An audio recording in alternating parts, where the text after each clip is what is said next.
Hello friends, welcome back to our channel. जैसा कि आप लोग जान रहे हैं कि हम लोग इग्नू के असाइनमेंट को सॉल्व कर रहे हैं, हमारा वो सीरीज चल रहा है।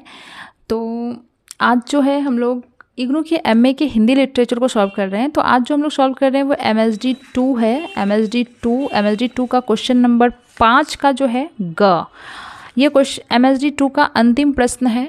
इससे पहले हमने सारे प्रश्न को सॉल्व कराया है, तो अगर आपने नहीं देखा तो आप हमारे पिछले वीडियो में जाकर देख सकते हैं।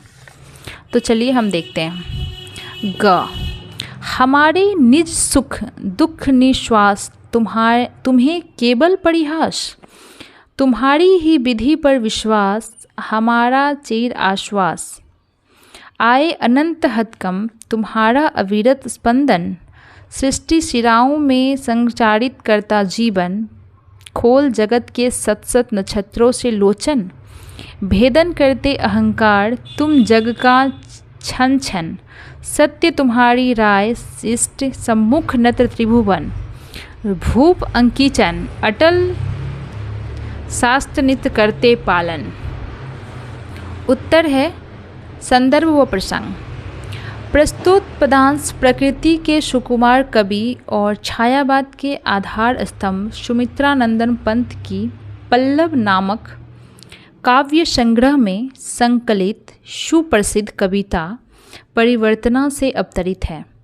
परिवर्तन कविता की इन पंक्तियों में जीवन जगत में परिवर्तन के प्रति कवि का गंभीर सोच दृष्टिगोचर होती है। कवि परिवर्तन को इस संसार का सार तत्व मानते हैं। व्याख्या।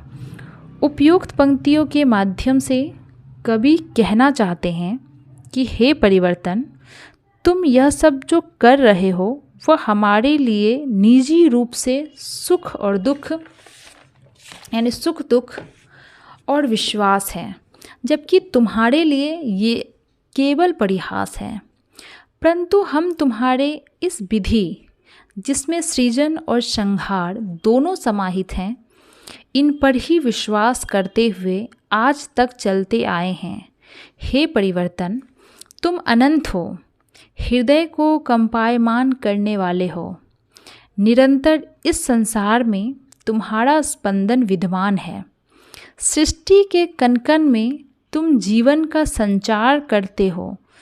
तुम सत सत सुंदर नक्षत्र रूपी आँखों को खोलकर जगत के अंधकार का प्रतिपल भेदन करते रहते हो, अर्थात यहाँ से निराशा को हटाकर आशा का संचार करते हो।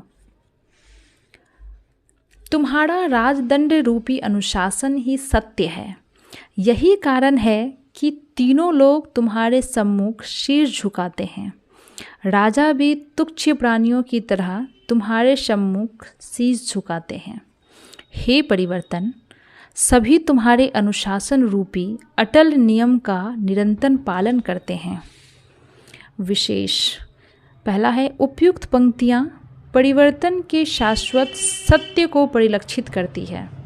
दूसरा है रोला छंद का प्रयोग किया गया है। तीसरा है जीवन का द्वंद्वात्मक भावबोध स्वीकार किया गया है।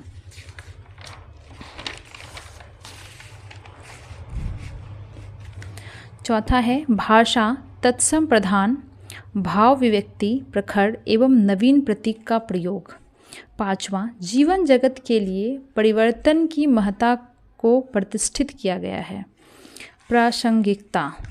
परिवर्तन को कवि ने जीवन का शाश्वत सत्य माना है। यहाँ सब कुछ परिवर्तनशील है। यह कोमल और कठोर दोनों रूप में उपस्थित है। जीवन की एक रसता को समाप्त के लिए परिवर्तन आवश्यक है। सुख का दुख में, उल्लास का विषाद में, सुषमा का शुष्कता में परिवर्तन होने से वेदना पैदा होती है। कभी सृजन तो कभी संहार के रूप में अभिव्यक्त होने वाला परिवर्तन ही जीवन एवं जगत का सत्य और इस सृष्टि का मूलाधार है। इसके साथ ही हमारा इस प्रश्न उत्तर का श्रृंखला यहीं समाप्त होता है। एमएसडी 2 का ये अंतिम प्रश्न था। हम आशा करते हैं कि आपको ये जानकारी अच्छी लगी होगी। आपका अच्छा रिस्पांस नहीं आ पा रहा है, लाइक कम आ रहे हैं, कमेंट्स कम आ रहे हैं, तो प्लीज़ प्लीज़ प्लीज़ अगर आपके लिए हेल्पफुल है तो प्लीज़ आप हमारे हौसले को बढ़ाइए ताकि हम आपके लिए और भी ऐसे वीडियो लेकर आएँ। तो प्लीज़ मुफ्त है, बिल्कुल मुफ्त है, एक लाइक कर दें, दोस्तों के साथ शेयर कर दें और चैनल पे नए हैं तो इसे सब्सक्राइब कर दें। इसके साथ ही कमेंट बॉक्स में आप हमें बताएं अपनी राय और अपने सुझाव। धन्यवाद।